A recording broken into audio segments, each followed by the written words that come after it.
गोपी को साधु की सलाह। नंदापुर नामक एक गांव में गोपी नाम का एक लड़का रहता था। वो बहुत कामचोर था। वो हर काम को आसानी से बिना मेहनत के करना चाहता था। मेहनत का काम उसे बहुत मुश्किल लगता था। उसे घूमना फिरना और मस्ती करना बहुत पसंद था। वो हमेशा गांव के बच्चों के साथ फिरता रहता था। उसके माँ बाप उसके लिए बहुत चिंतित थे। वो बस अपने बच्चे को सुधरता देखना चाहते थे। एक दिन उसे गांव में एक साधु मिला। साधु को गोपी के बारे में पता था। उसे सुधरने के लिए उसने उसे एक सलाह दी।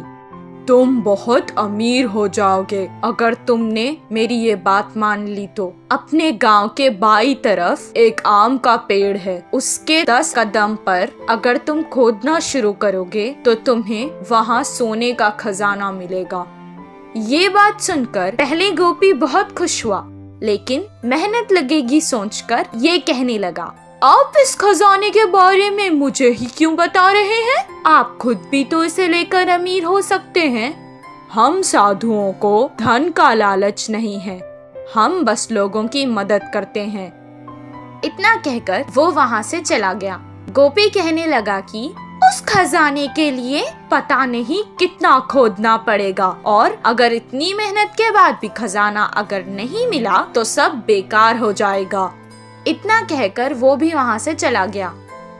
हर काम को वो ऐसे ही टाल देता था। कुछ दिन बाद गांव में पानी बंद हो गया। गांव वाले पानी की तलाश में हर कोशिश करने लगे। कितनी सारे कुएं खोदने के बाद भी उन्हें पानी नहीं मिला। उस समय गोपी को साधु की बात याद आ गई। मैं अगर इस बुरे समय में वो खजाना लेकर इस गांव से चला जाऊं तो आराम से रह सकता हूं। वो सोचने लगा और वहां से फावड़ा लेकर आम के पेड़ के पास खोदने चला गया। कितना खोदने पर भी उसे खजाना नहीं मिला, लेकिन गांव की ऐसी हालत देखकर उसने खोदना बंद नहीं किया। खजाना लेकर यहाँ से चला जाने की लालच में वो खोदता ही गया।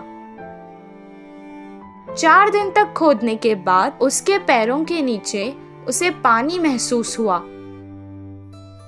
कुछ देर बाद उस घड़े में पानी भरने लगा। वो तुरंत उस घड़े से बाहर निकल गया। पानी कुएं की तरह उस घड़े में भर गया।